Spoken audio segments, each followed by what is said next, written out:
As we talk about a new deduction that will come out of workers' paychecks as the state now joins others with a paid family and medical leave program. Again, those benefits won't get paid out until 2022. Now, we do know that the state Republicans in the Connecticut General Assembly have asked the governor to delay the start of the paid leave program. Incoming House Republican leader Representative Vincent Candelora joins us now on the phone to explain. Representative Candelora, welcome to the show. Good morning. Thank you for having me. So we had Andrea kind of lay out how this program is set up and what people can expect starting January 1st. But I'm wondering why you and some of your colleagues are asking for this program to be delayed.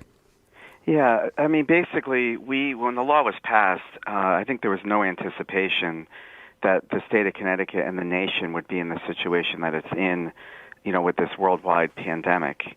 And what we've just seen over the last 6 months is businesses that have really struggled, and some more than others, in having to come up with compliance to sector rules to mitigate the spread of the virus. Every day those rules change. We are currently right in the height of a second wave, and many employers have reduced people's salaries, reduced bonuses, or many have lost their job altogether. And so we just don't believe that it's a good time to begin taking more money out of people's paychecks for a benefit they can't even utilize a year from now. Right now I was reading that 2/3 of our residents are living paycheck to paycheck. And so from an employee perspective, I'm not sure it's a good time to take money out of their wallets. And from an employer perspective, I'm not sure it's a good time to try to add a program right now that they really aren't focused on. And penalties are associated with it if they fail to comply. So what we are asking for is just a simple temporary suspension, whether it be 90 days or 6 months, so we could get through this pandemic before we start implementing this program. Now you talk about a temporary delay. We've heard from Governor Lamont and other of your colleagues in the Connecticut General Assembly on the Democratic side, Representative Candelora, that says now more than ever people need this kind of stability, whether or not, depending on their wages being reduced. But the fact that they would still get paid leave in another year if you delayed it a few months, the program would start even later, and so many people are struggling and want to have that job security as well if they need to take time away. Well, that's not necessarily the case. If we delayed it for 90 days, it doesn't mean you delay the benefits as well. We are just asking for those payments to be delayed. Right now the federal government put forth a CARES Act, which provides for paid family medical leave for most employees. They qualify right now under COVID. So the need that they really have is being fulfilled immediately by the federal law. And what we should be doing is asking for an extension of that law. Employers are using it now. It's been very successful. As a business owner, I've had to utilize it.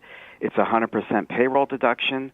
So there's no cost to the employer or the employee at this given time. That's what we should continue to push for. And this program, I just think it's prudent to delay it 90 days, especially given that there are penalties associated with an employer failing to comply. And I think a lot of people aren't even paying attention to the fact that it's supposed to be going into effect, about 3 weeks from now. I do see that we're going to have a lot of problems with its implementation. Just because of that reason alone, it's not penetrating through the surface. Everyone's concerned about COVID and keeping their businesses open. They're not even thinking about how to administer another payroll tax. Well, obviously going forward, it remains to be seen whether or not the program, having the most generous benefits and the most expansive definitions in the country, will remain solvent once it starts getting utilized. I think many people are skeptical that the money will be able to fund all of those benefits. But having said that, we have roughly, I think it was just said, 6,000 businesses registered with the program. Connecticut has over 300,000 small businesses throughout the state. So the thought that we have a mere fraction of those businesses that are registered to start this program that should be registered should be sounding off the alarm bells for the administration to say, you know what, maybe we aren't getting this message out here enough. Maybe we do need to put a pause on this. This program can't fail. It's something that it was the Democrats' initiative. It's the law of the land. They should want it to succeed. And I'm pretty concerned and convinced that this is not going to be a clean rollout, given where we are in the middle of a pandemic. And we're all coming from different perspectives. I own a business. I'm a full-time employer, and we've had to shut down several times over this pandemic. Currently, we're completely closed. So I understand the stresses that employers are going through. Our state employees have not had that kind of impact. So they're continuing to get their paychecks. They're continuing to be able to go out and leave. They continue to have health insurance.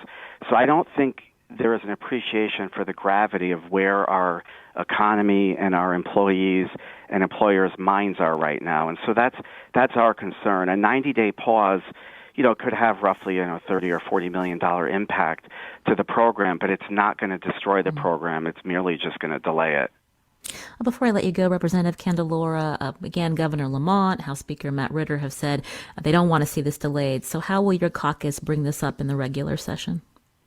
Well, I think if it doesn't get delayed by January 1st, it's going to be very difficult to put a pause on it. So I'm not sure that'll be the topic for the session.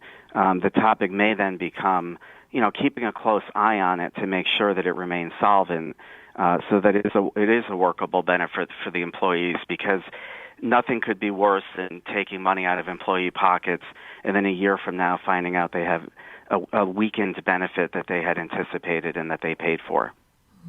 Representative Vincent Candelora, again, is the incoming House Minority Leader in the Connecticut General Assembly. Thank you for joining the show. We appreciate it.